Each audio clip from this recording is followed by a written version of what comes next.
yang baik, Tuhan Yesus baik, dasar dan luar biasa. Beri kemuliaan buat anak saya. Pagi hari ini oleh karena kemurahan Tuhan, pagi hari ini oleh karena kasih Allah,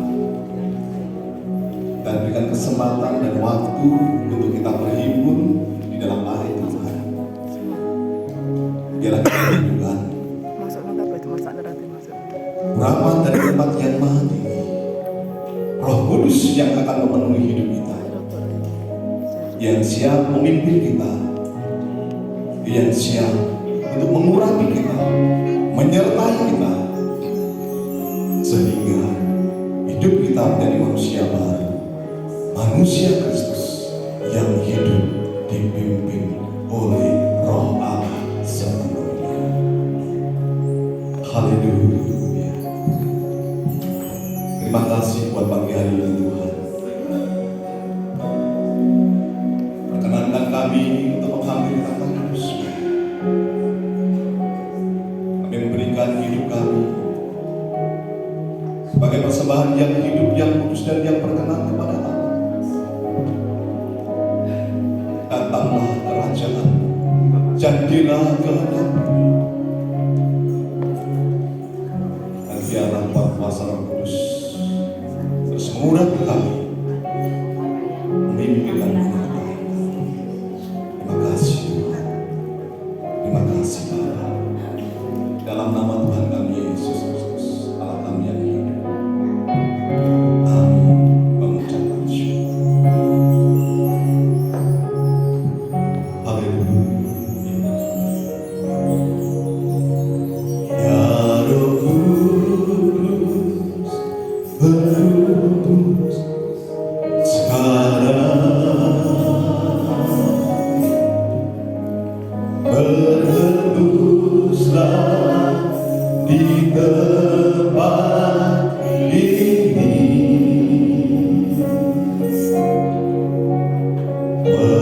mengalirkan Roh-Mu, membawa kuasa-Mu. Ya Roh Kudus, hadir di sini.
lagi ditenggelamkan di dalam urapan kuasa.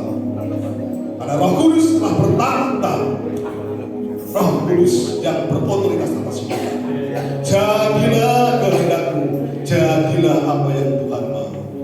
Biarlah kami menjadi hamba-hambamu yang siap dan utus, siap untuk melakukan segala kebenaran.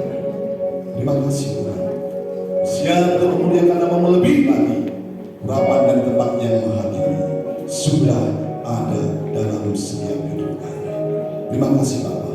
Di dalam nama Tuhan kami Yesus Kristus yang siap memuliakan nama Tuhan lebih lagi, mari kita sama-sama mau katakan amin. Haleluya. Haleluya.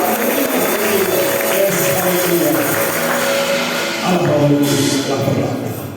Ketika Roh Kudus berlakta, Tuhan katakan engkau akan menerima kuasa yang daripadaku. Amin. Yang merasa sudah ada Roh Kudus memenuhi hidupmu, lambaikan tanganmu, beri kemuliaan dan beri kepada kita. Beri kemuliaan kepada kami. Allah yang kuasa, Allah kita yang luar biasa. Roh Kudus tercurah bagi kita semuanya.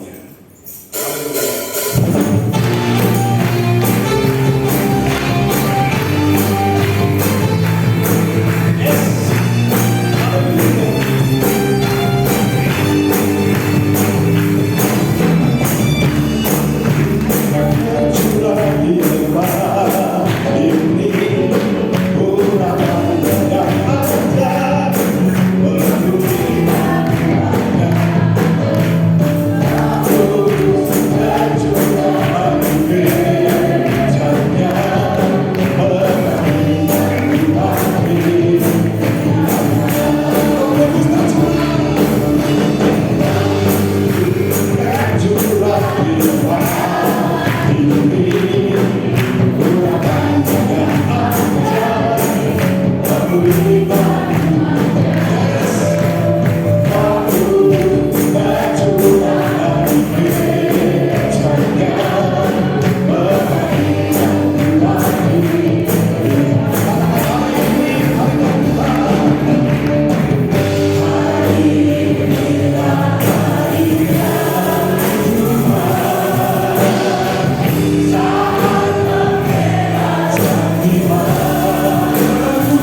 terus memimpin hidup kita, sehingga kewajiban kita tetap memelihara roh Tuhan yang sudah diberikan kepada hidup kita. Siap menjaga, memelihara. Bapakkan tangan yang siap menjaga, memelihara roh Tuhan atas hidupmu, berkuasa hidupmu. Haleluya, beri kemuliaan buat Allah kita yang besar, yang kuasa kuasa. Haleluya, haleluya. Api Pentakosta kupunya, api Kristus sudah menyala. Haleluya.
Terima kasih Tuhan urapan-Mu.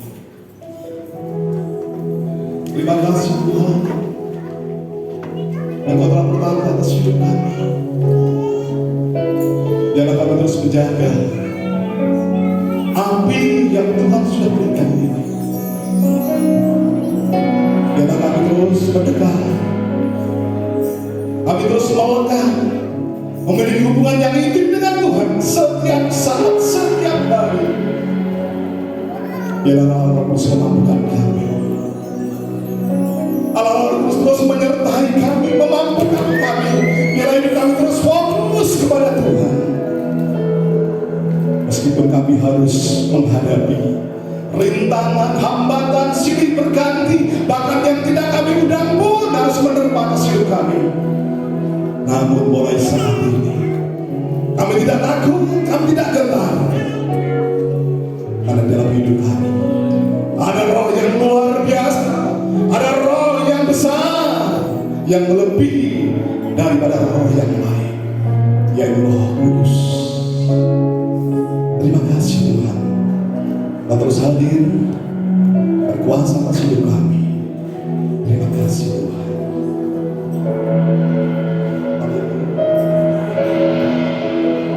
Kudus hadir di sini, mengalir di bait suci. Kuasa-Mu pun terjadi, kuasa-Mu sisa nyata. Anak Roh Allah sedang bekerja. Kudus hadir di sini, mengalir di bait suci.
kami rindu dipulihkan oleh Tuhan, dan kami rindu diubahkan oleh Roh Kudus.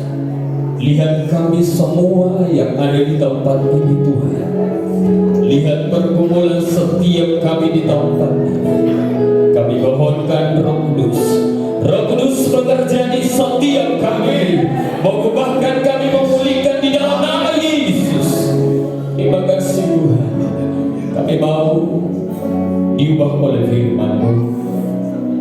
Berbicaralah Engkau Tuhan. Sampaikan apa yang Tuhan inginkan di tempat ini buat kami semua, sehingga kami boleh mendapatkan berkat, mendapatkan visi yang daripada Engkau, untuk kami boleh berjalan di jalan Tuhan. Urapi hamba-Mu yang penuh keterbatasan ini, dan kami luaskan Roh Kudus bekerja. Kami tahu ada kuasa-kuasa yang tidak senang ketika kami menyembah-Mu, terlebih ketika kami mendengar firman-Mu.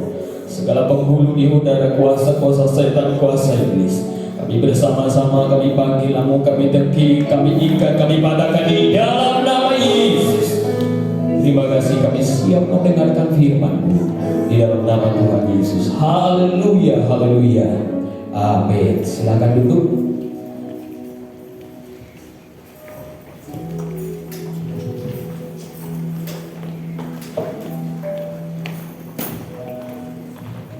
Puji Tuhan, puji Tuhan, haleluya, puji Tuhan, haleluya, amin. Puji Tuhan, kita bersyukur kepada Tuhan, boleh kita beribadah kepada Tuhan, boleh kita masuk di hari raya Pentakosta, ya tepat di hari ini, di mana Tuhan mencurahkan kuasanya bagi murid-muridnya untuk menjadi berkat, ya, untuk menjadi berkat untuk seluruh bangsa. Puji Tuhan, sebelum saya memperkenalkan diri saya, terima kasih buat Ibu Gembala yang sudah mempercayakan saya dan juga staf-staf preacher untuk menyampaikan firman Tuhan. Nama saya Zakaria, Pak Zakaria. Ya, saya dari Sumatera, tepatnya di Kabupaten Tapanuli Utara, rumahnya di Siborong-Borong. Ya, kalau ada orang Batak dari sana berarti pasti tahu Siborong-Borong, ya. Saya ada di sana, dan kemudian saya punya istri orang Janti, ya. Tuhan percayakan kami untuk melanjutkan penggembalaan dari bapak tertua, yaitu Bapak Pendeta Yunus Krisno. Ya, kalau Bapak Ibu pasti tahu, nggak tahu ya, nggak tahu ya. Jadi itu ya, kami punya anak satu dan kami Tuhan percayakan baru menggembala kurang lebih 2 tahun. Dalam itu saja mungkin perkenalan dari saya. Jadi Bapak Ibu kalau ketemu saya di jalan, orang pendek ini, sapa saja, amin. Ya, sapa saja. Ya, puji Tuhan. Kita akan belajar firman Tuhan. Mari kita buka sama-sama Alkitab kita di dalam Kisah Para Rasul pasal yang kedua. Kisah Para Rasul pasal yang kedua, ayat yang pertama sampai ayat yang ke-12. Mungkin sepanjang 10 hari ini ayat ini sudah bolak-balik mungkin dibahas. Ya, kita akan belajar firman Tuhan ini berbicara tentang Pentakosta. Saya akan bacakan nanti nomor yang genap, nomor yang kecil, Bapak Ibu bacakan nanti nomor yang genap. Kisah Para Rasul pasal 2 di dalam perikop Pentakosta, ayat yang pertama. Ketika tiba hari Pentakosta, semua orang percaya berkumpul di satu tempat.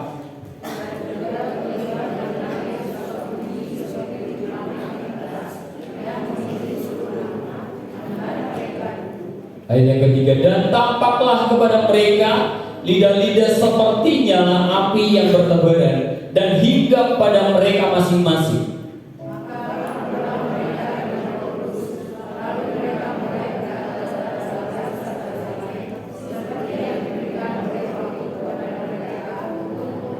Ayat yang kelima, waktu itu di Yerusalem diam orang-orang Yahudi yang saleh dari segala bangsa di bawah kolong langit.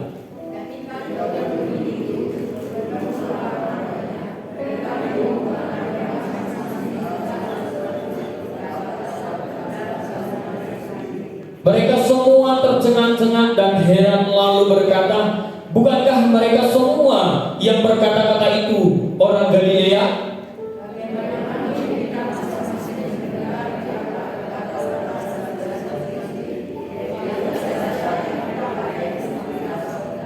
Kita orang Partia, Media, Elam, penduduk Mesopotamia, Yudea dan Kapadokia, Pontus dan Asia.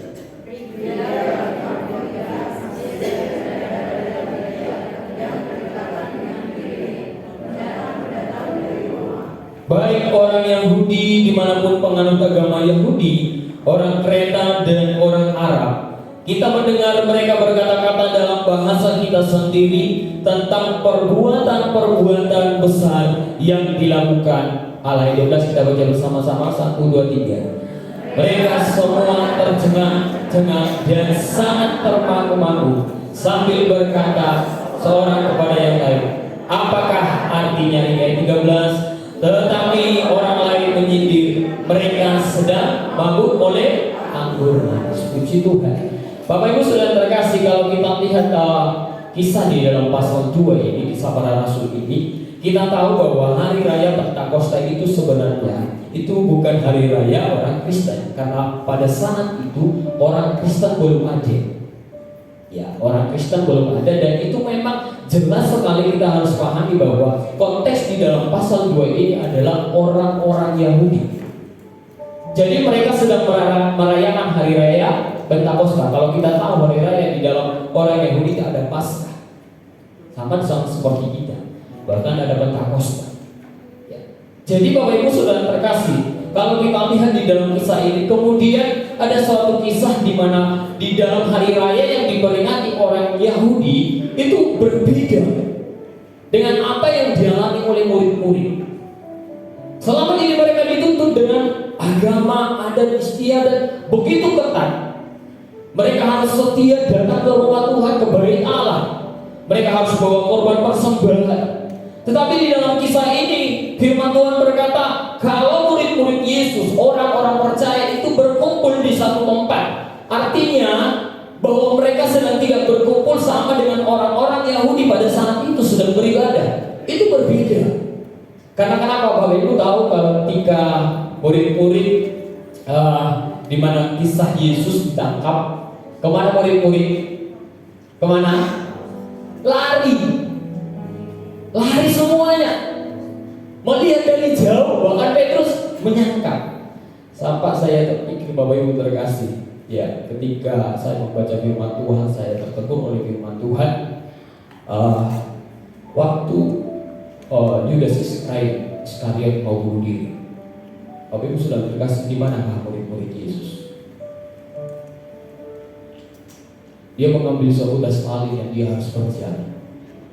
Kemudian dia ikatkan lehernya dan dia gantungkan dirinya. Saya berpikir, Tuhan, di mana murid-murid? Karena satupun murid-murid gak muncul di dalam kisah itu. Bapak Ibu sudah terkasih, ini menjadi penemplak saya ketika saya baca firman Tuhan. Ya. Jadi Bapak Ibu kembali di dalam kisah ini. Ya, kisah ini mereka berkumpul bersama-sama. Kita tahu Pentakosta adalah itu perayaan yang dilakukan oleh orang Yahudi itu 50 hari setelah Paskah. Ya, 50 hari. Bahkan dikatakan 7 minggu. Kurang satu hari. Tapi hitungannya orang Yahudi dengan kita akan beda. Kalau orang Yahudi biasanya itu jam 6 sudah ganti hari. Kalau kita jam berapa? Jam berapa Bapak Ibu? 12 malam. Itu berbeda. Jadi dihitung 50 hari. Makanya kalau Pentakosta, Penta itu 50. Hari ke 50. Ya. Bahkan dikatakan hari ke-50 banyak pengertian, ada tahun pembebasan, tahun Yobel. Ya, hari ke-50 dikatakan perjuangan kuasa Roh Kudus, tepat di hari itu. Ya.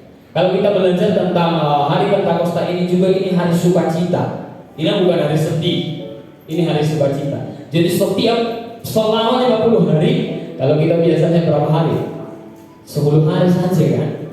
Tapi mereka itu 50 hari, ya 7 minggu, mereka itu harus berkumpul, bersukacita, membawa apa yang bisa dibawa sebagai korban suruh, ya, membawa korban persembahan. Tepat di hari raya Pentakosta mereka harus bawa yang namanya korban persembahan. Coba kita buka di dalam Imamat pasal 23 supaya jelas ya hari raya Pentakosta. Imamat pasal 23 ayat 15. Imamat pasal 23 ayat yang ke-15 sampai dengan 16. Yes, saya akan bacakan buat kita semua.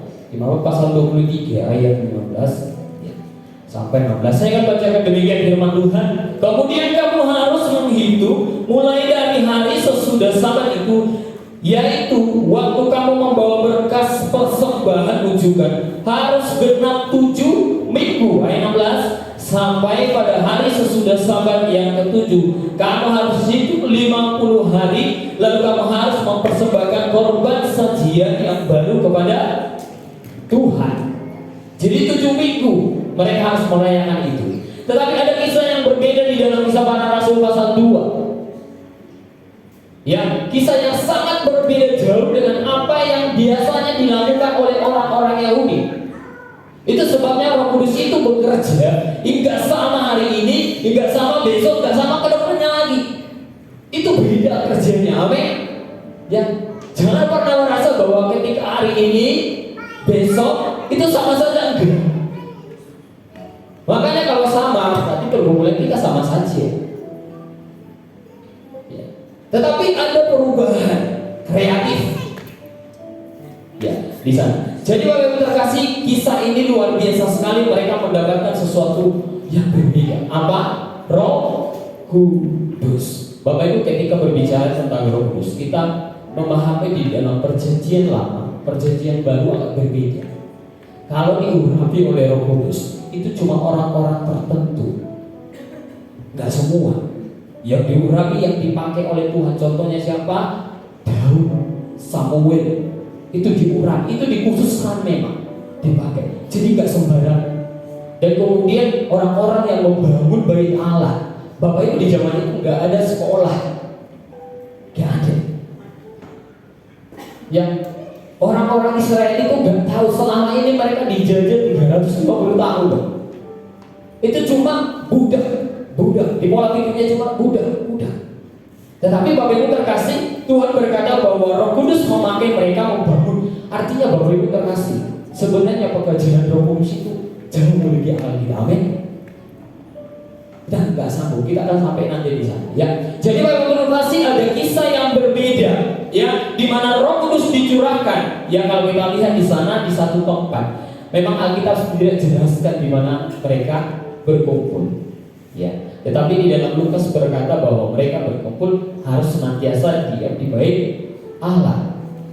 Tapi ada orang berkata, ada beberapa orang, oh kalau mereka nggak berkumpul di sana, ya itu kita tidak perlu bahas, amin. Nggak tahu, nanti kita tanya di surga sama-sama. Dulu kalian kumpul di mana?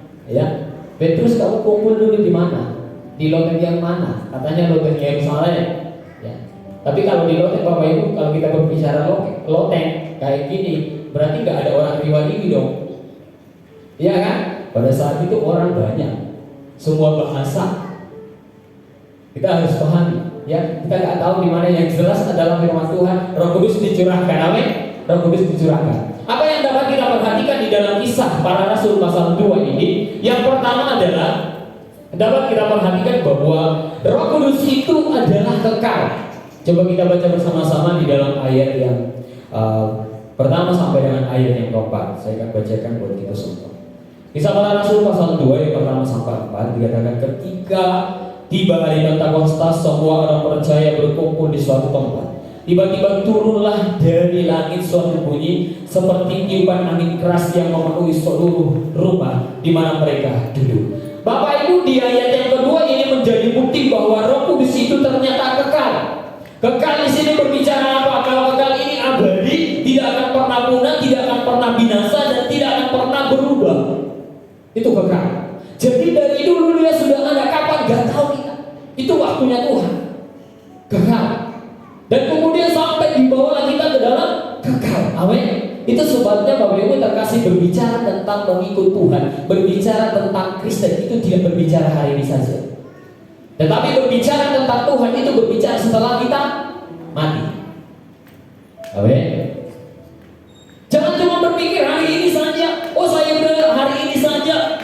Tapi berbicara tentang mengikut Tuhan, itu berbicara setelah mati apa yang kamu dapatkan. Setelah meninggal apa yang kamu peroleh. Itu namanya Kristen. Kalau hari ini ditindas, besok kamu mendapatkan sesuatu yang berharga di Tuhan. Jangan hanya melihat yang terlihat seperti Paulus berkata, tetapi setelah itu yang penting. Makanya keluarga kita harus kita ajak. Setelah mati mereka kemana? Itu berbicara tentang kekal. Jadi Roh Kudus itu tidak pernah berubah. Sesulit apapun kita, Roh Kudus itu tidak akan pernah berubah. Sehebat apapun kita, Roh Kudus itu tidak akan pernah berubah. Kalau kita merasa hebat, berarti Roh Kudus merasa kecil. Enggak. Roh Kudus itu tetap sama, dulu, sekarang, sampai selama-lamanya. Perhatikan di ayat ini dikatakan, tiba-tiba turunlah dari langit. Langit di sini berbicara bukan langit yang kita lihat, tapi langit di sini sedang berbicara surga. Nanti Bapak Ibu bisa lihat terjemahan yang lain. Sesuatu yang turun dari surga itu kekal, katakan amin. Itu sebabnya Tuhan Yesus turun dari surga itu kekal, amin. Malaikat-malaikat juga kekal. Makanya malaikat tak pernah ditembus, gak bisa. Yesus bukan mati untuk malaikat, Yesus mati untuk kita, amin. Ya, dia gak bisa ditembus karena dari awal ciptaan dia kekal. Cuma ada kehendak bebas diberikan. Ya. Jadi kekal. Sesuatu yang turun dari surga, firman Tuhan tiba-tiba turunlah dari langit. Apa? Suatu tiupan, suara keras. Jadi dari sini kita belajar bahwa Roh Kudus itu adalah kekal. Perhatikan di ayat yang ketiga. Dan tampaklah kepada mereka lidah-lidah sepertinya api yang bertebaran dan hingga pada mereka masing-masing. Bapak Ibu saudara terkasih, kalau kita lihat Roh Kudus tidak berubah, tidak berkurang, sekalipun kita kadang berubah, Roh Kudus tidak pernah berubah. Kadang-kadang dalam kesulitan kita merasa bahwa Tuhan tidak bekerja. Hari-hari ini yang membuat orang mundur dari Tuhan cuma satu pertanyaan. Ketika saya sulit, di mana Tuhan? Hari-hari ini orang pindah dari keyakinan cuma karena satu pertanyaan. Di mana Tuhan? Ketika saya sulit. Ya. Karena kita gak merasa kalau Tuhan itu ada di sekitar kita. Rasanya Tuhan tidak bekerja. Cuma cara kerjanya Tuhan beda. Ya. Kita perhatikan lagi di sini. Dia tidak pernah berubah. Coba kita lihat Bapak Ibu di ayat yang ketiga ini agak unik. Tampaklah kepada mereka lidah-lidah nyala seperti nyala api. Bapak Ibu perhatikan. Kenapa? Saya juga bertanya.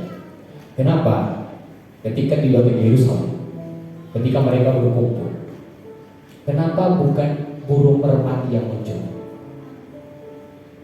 Kenapa? Kenapa harus api? Kita tahu bahwa ketika Yesus dibaptis, Roh Kudus muncul. Tapi kenapa pada saat itu lidah api yang muncul kok gak merpati? Ya, kenapa?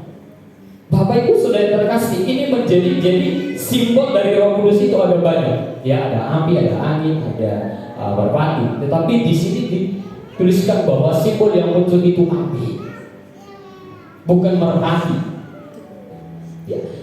Kita belajar tentang api sedikit Bapak Ibu terkasih. Ya. Kita belajar tentang api.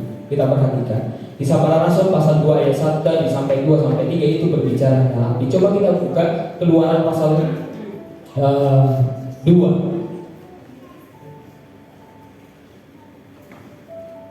Keluaran pasal 2, coba kita baca bersama-sama ayat yang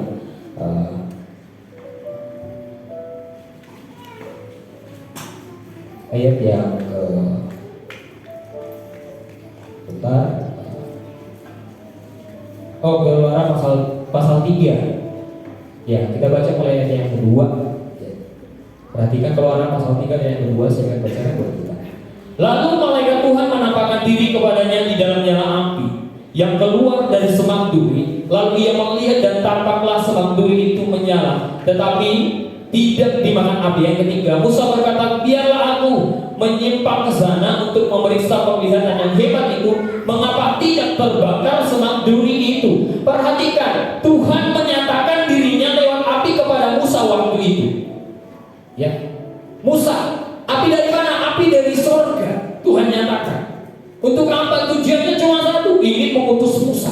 Gak ada yang lain. Karena Tuhan mau pakai Musa. Sekalipun katanya Musa punya kelemahan yang banyak. Kalau kita belajar, ada 7 kali dia menolak tentang yang namanya alasan-alasan di dalam Alkitab tentang Musa ini. Tetapi perhatikan, Tuhan mau menyatakan dirinya lewat api. Artinya berbicara tentang api, itu berbicara tentang kemuliaan Tuhan. Dikatakan di dalam ayat selanjutnya bahwa tempat itu kudus. Amin. Jadi dari sini pertama kita lihat bahwa api itu ternyata menyatakan kemuliaan Tuhan. Ya, dan api itu mempunyai peran yang sangat penting di mana? Di bait Allah. Perhatikan, waktu itu mereka harus bawa korban persembahan. Korban itu harus dipotong, dan setelah dipotong harus dibakar. Kenapa harus dibakar? Supaya menjadi sesuatu yang mulia bagi Tuhan. Supaya apa? Supaya menjadi bau yang harum di mata Tuhan. Ya, coba kita lihat di dalam api ini dikatakan di sana. Api ini dibutuhkan di mezbah untuk membakar ukupan dan korban api yang harus terus-menerus ada, ya. Dan kemudian kemenyan dibakar di bait Allah, korban dibakar, semuanya berbicara tentang api. Jadi di bait Allah itu berbicara semua tentang api. Semua dari awal masuk dilihat api, masuk ke dalam dilihat api.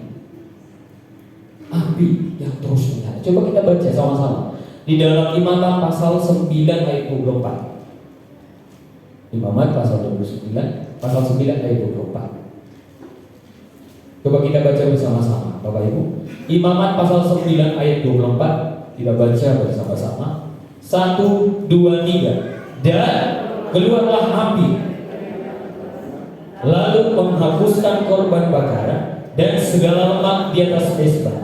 Tak kalah seluruh bangsa itu melihatnya, bersorak-soraklah mereka, lalu sujud. Keluarlah api dari Allah. Jadi api yang membakar korban itu bukan api dari manusia. Api yang membakar korban pada saat itu adalah api dari Tuhan. Makanya kalau kita baca lagi di Imamat ayat pasal 6, saya akan bacakan Imamat pasal 6 ayat 12. Pasal 6 ayat 12 sampai 13, perhatikan Imamat 6 ayat 12 sampai 13. Api yang di atas mezbah itu harus dijaga supaya terus menyala, jangan dibiarkan padam.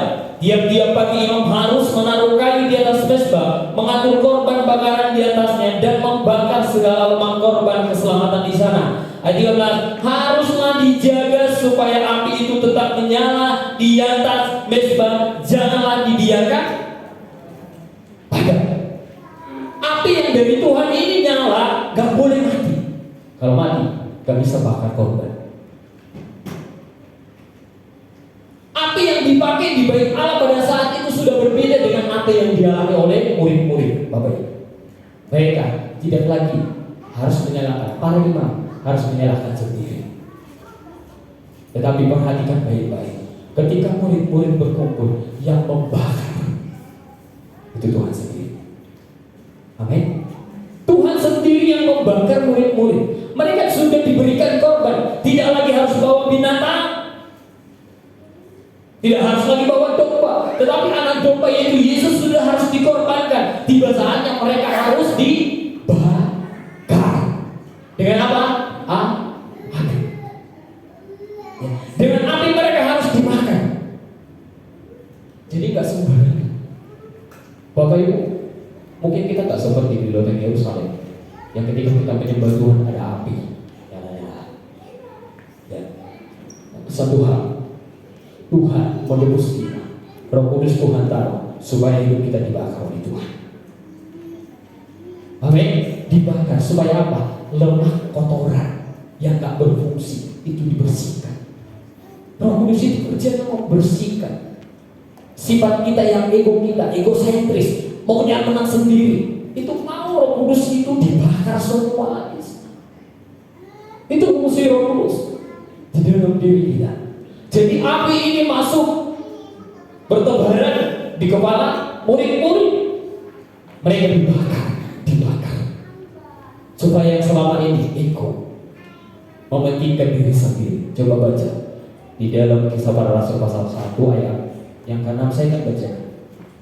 Maka bertanyalah mereka yang berkumpul di situ, Tuhan, maka Engkau pada masa ini memulihkan kerajaan bagi Israel.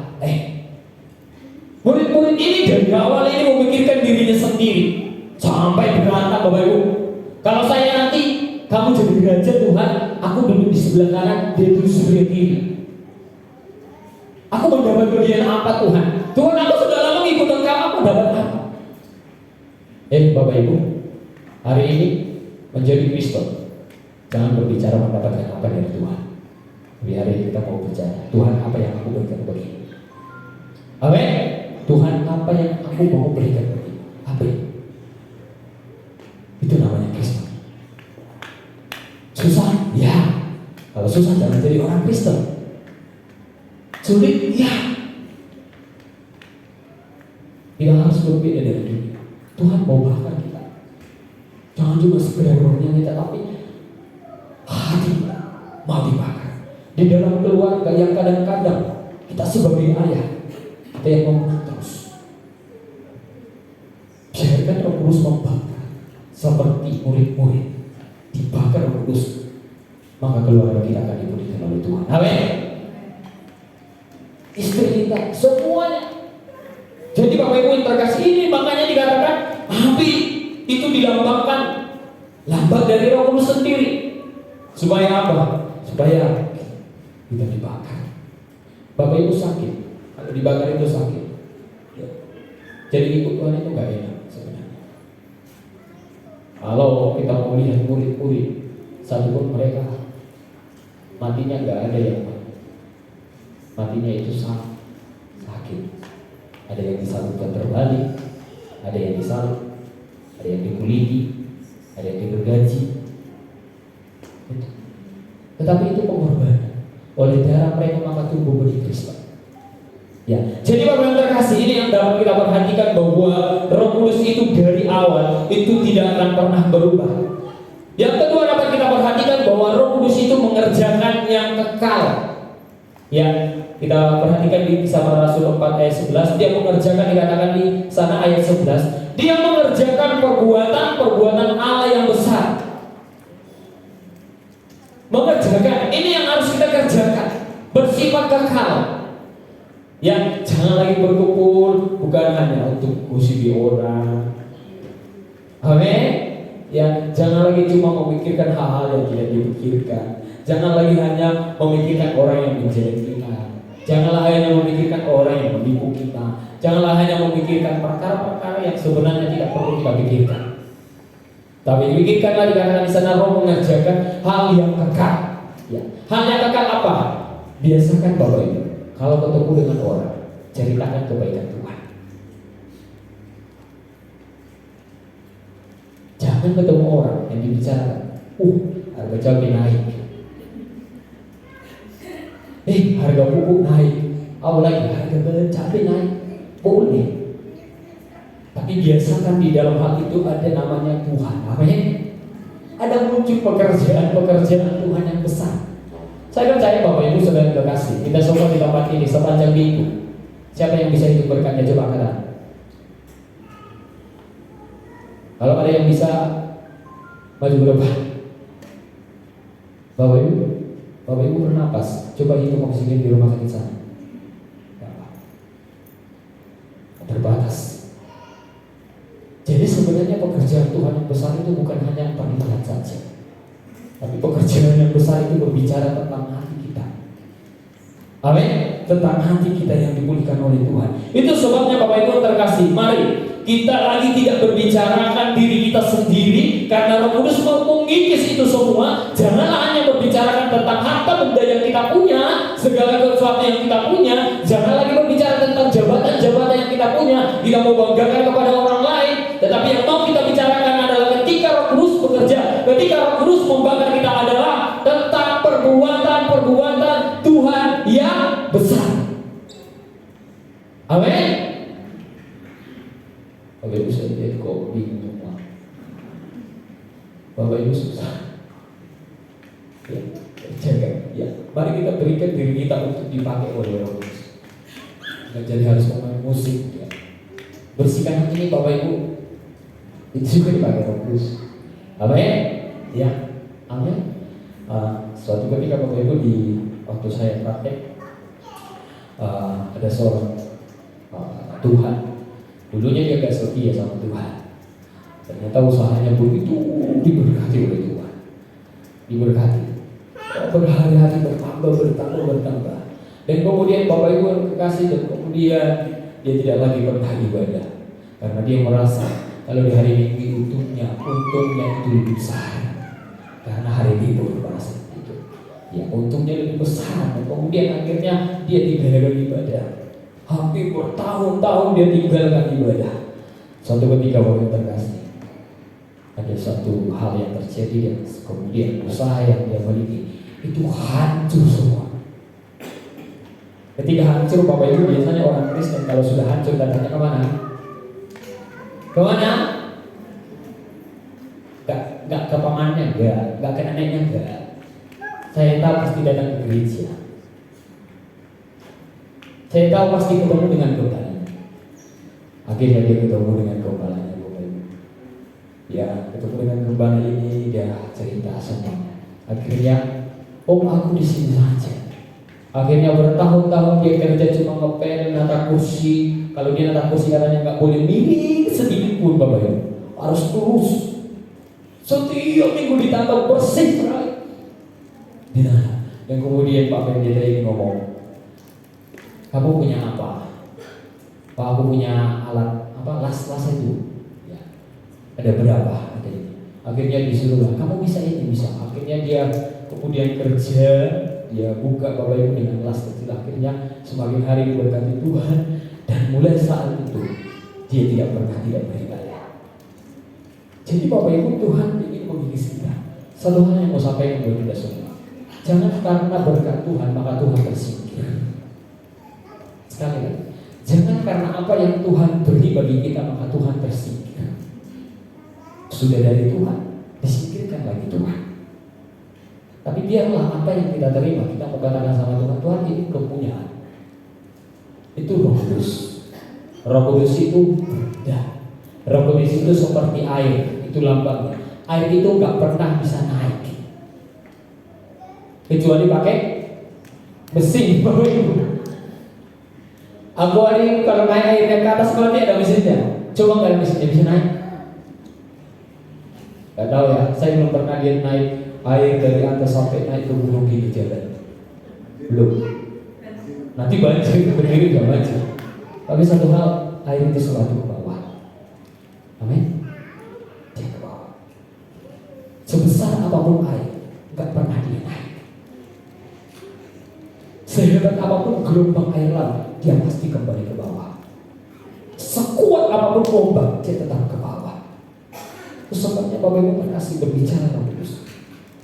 Berbicara mengikut Tuhan, berbicara di Roh Kudus, bukan lagi berbicara tentang aku. Katakan amin. Amin. Tapi berbicara perbuatan Tuhan yang besar. Karena Tuhan mau mengerjakan sesuatu yang besar buat kita semua. Biarkan Tuhan mengubah hidup kita. Biarkan Tuhan yang mengubah keluarga kita. Biarkan Tuhan yang mengubah orang tua kita. Biarkan Tuhan yang mengubah suami kita. Biarkan Tuhan oleh kuasa Roh Kudus yang mengubah istri kita. Yang gak punya, kita gak mampu. Itu benar. Kita hanya bisa lakukan adalah menceritakan kebaikan-kebaikan Tuhan yang besar. Pekerjaan-pekerjaan Tuhan yang besar. Mau dengar atau tidak dengar, ceritakan saja. Biasanya kalau diceritakan, wah sok rohani. Orang Kristen itu harus sok rohani. Ya, Bapak Ibu, dulu saya di kampung itu tahulah orang sana. Ya, orang sana bukan menceritakan sesuatu hal, tapi satu hal. Ketika saya pernah ke tahun 2013, saya melayani Tuhan dengan sungguh-sungguh. Saya dipanggil Tuhan untuk menjadi hamba Tuhan. Sekitar tahun 2018 saya pulang kampung. Bapak Ibu, saya punya teman 11 orang itu masuk penjara waktu di sana. Waktu itu saya masih SMA, masih kelas 2. Dan kemudian saya pulang, Bapak Ibu terkasih, saya sudah berbeda. Sudah jadi pendeta. Sudah jadi berbeda. Bapak Ibu, saya cuma ceritakan segala kebaikan-kebaikan Tuhan. Saya nggak bisa ceritakan apa-apa. Kalau mau dituntut kamu ikut Tuhan, mana hartamu? Ada? Ya. Oh, kamu setia beribadah, kamu melayani Tuhan, banyak musik setiap minggu. Sekarang mau tanya, mobilmu ada berapa? Katanya ikut Tuhan, katanya Tuhan Maha Kuasa. Ya, Bapak Ibu, tidak lagi tentang diri sendiri, tapi tentang Tuhan. Amin. Tentang Tuhan. Jadi ceritakan semua tentang Tuhan. Mengejarkan, kejar itu yang namanya kekekalan. Kejar itu namanya kekekalan. Sampai dimanapun kita berlari, sampai apapun titik darah penghabisan, kejar terus. Kalau kita rasanya sulit untuk berjalan, berjalan terus. Kalau sudah nggak bisa berlari, jangan berlari. Jangan sampai duduk berhenti mengejar Tuhan, tapi kejar terus, kejar terus. Apalagi jangan sampai mundur. Itu lebih berbahaya. Ya, jadi sekali lagi Bapak Ibu terkasih, yang pertama adalah bahwa Roh Kudus itu sifatnya kekal. Ya. Masa lalumu tidak akan pernah mengubah kekuasaan Roh Kudus. Masalahmu yang besar tidak akan pernah mengubah itu semua. Ya, jadi yang terakhir Bapak Ibu terkasih. Ya, yang terakhir kita perhatikan tentang Pantekosta. Ya, yang kedua adalah Roh Kudus itu Maha Kuasa. Coba kita baca ayat 11 sampai 13.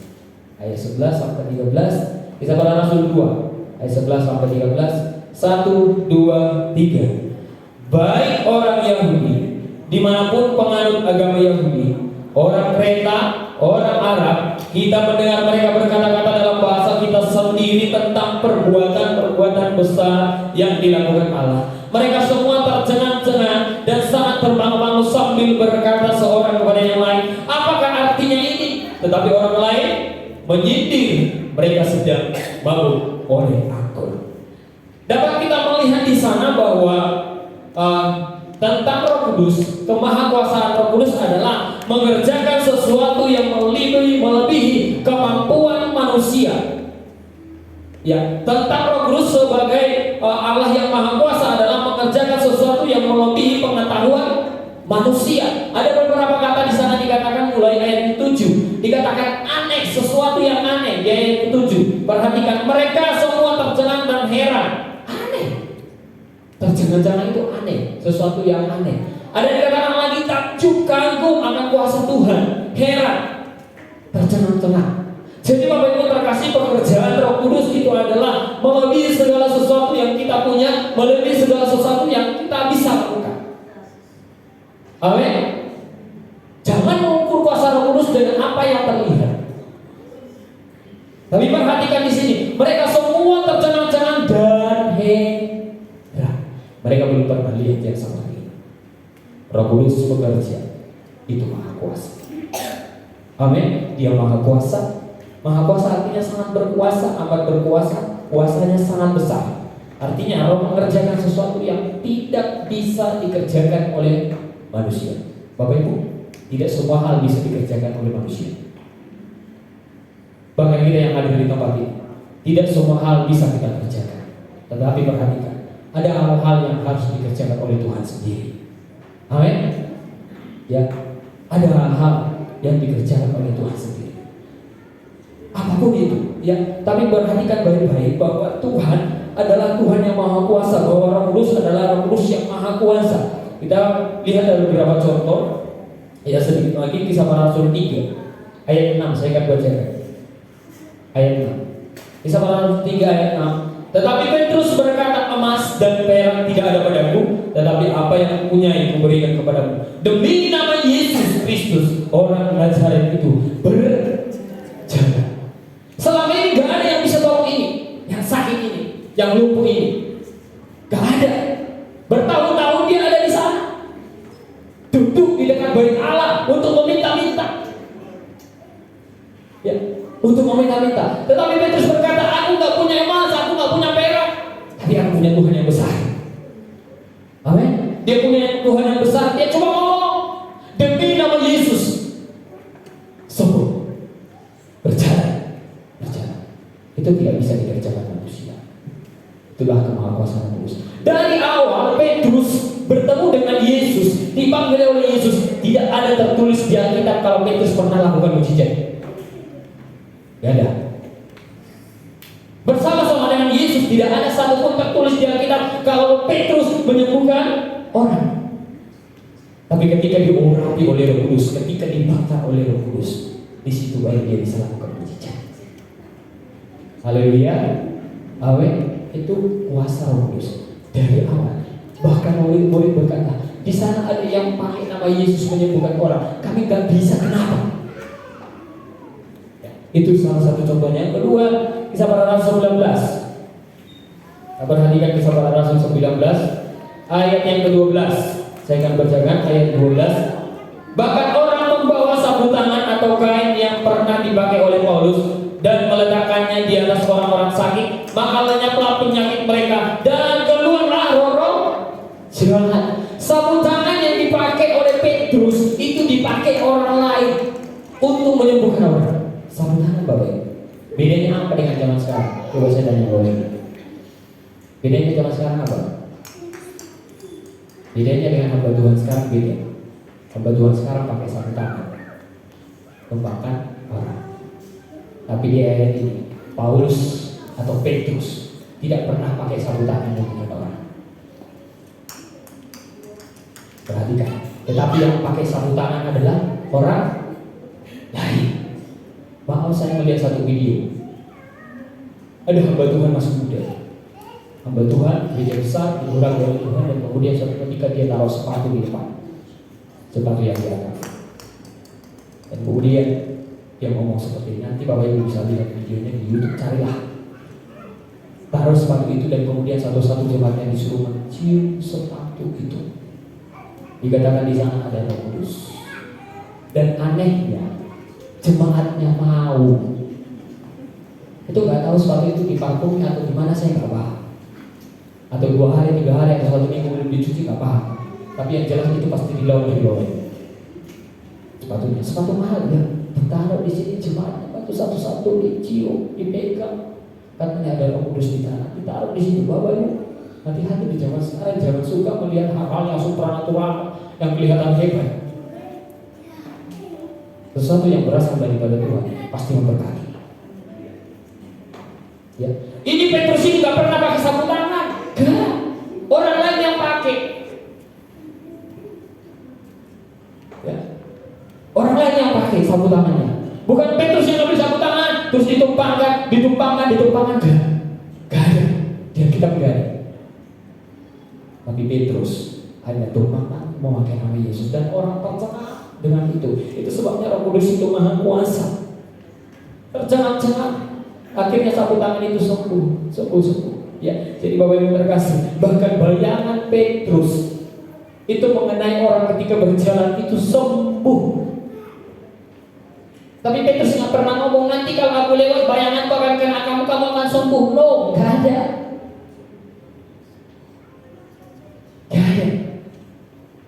Tapi kalau aku berjalan, orang-orang berkata, kalau seandainya kita lewat bayangannya, kita sembuh. Bapak Ibu, Roh Kudus itu maha kuasa. Segala sesuatu bisa dipakai memulihkan kita. Amin. Segala sesuatu bisa dipakai memberkati kita semua. Segala sesuatu bisa dipakai untuk mengubah kita, mengubah keluarga kita, sesulit apa kita. Sebab bagi Allah tidak yang mustahil. Amin. Sebab bagi Allah tidak ada yang suka. Jadi ini menjadi firman Tuhan buat kita semua. Ya, sejenak kita mau menyembah Tuhan. Bapak Ibu, izinkan Roh Kudus menyembah kita semua. Izinkan Roh Kudus menjamah kita semua, mengubah hidup kita semua. Biarkan Roh Kudus berkarya di dalam hati kita, supaya kuasa Tuhan memulihkan kita, supaya ego kita, sakit hati kita, semuanya Tuhan bersihkan, Tuhan bakar dengan api Roh Kudus. Haleluya. Mari kita bangkit bersama-sama. Saya undang si Erwin maju ke depan. Tuhan terima kasih. Mari kita berdiri bersama-sama. Haleluya. Roh Kudus ubah kami.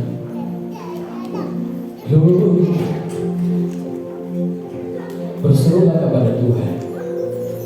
Panggillah nama Tuhan. Minta kepada Tuhan supaya Roh Kudus itu ada di dalam kita. Haleluya.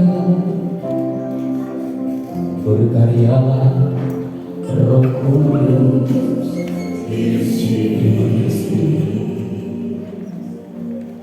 Berkaryalah dengan kuasa. Berkaryalah Roh Kudus. Berkaryalah Roh Kudus. Terima kasih Yesus.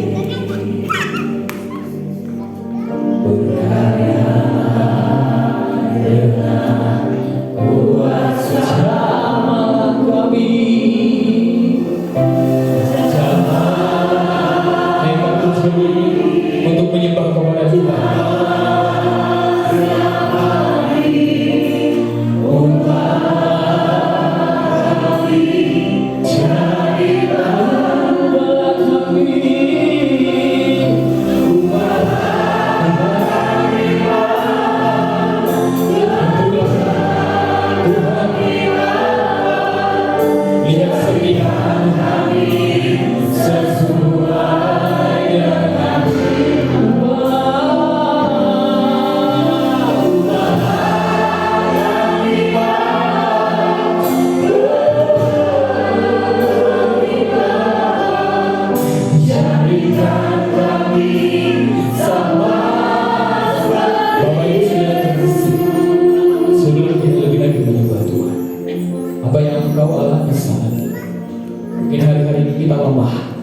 Mungkin hari-hari ini kita berkata, Tuhan, aku mau mundur, aku tidak ingin maju. Mungkin keluarga kita di dalam sulit, Tuhan, di mana Engkau? Tapi kita sudah belajar firman Tuhan. Roh Kudus bisa mengubah semua kesulitanmu, masalahmu, beban hidupmu. Itu tidak pernah mengurangi kuasa Roh Kudus. Dia Maha Kuasa, Dia kekal. Mujizat-mujizat terjadi. Berkata sama Tuhan, Tuhan, aku tidak hanya ingin melihat, tapi aku mau menikmati. Aku mau menikmati mujizat. Terima kasih. Dia Maha Kuasa. Haleluya. Berkaryalah Roh Kudus. Berkaryalah Roh Kudus. Haleluya. Berkaryalah dengan kuasa. Ya, berkaryalah Roh Kudus di sini.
Roh Kudus seperti air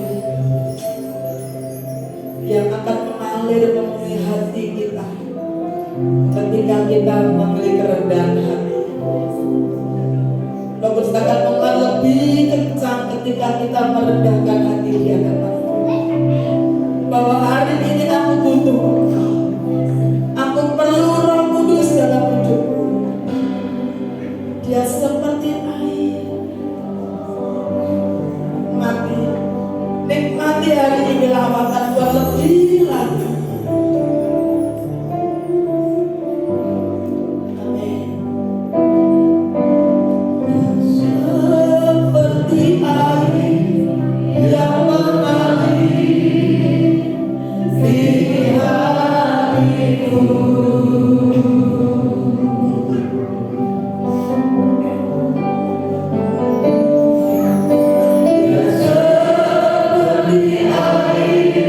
Yang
dalam pikiran kami, perkataan, perbuatan hati kami.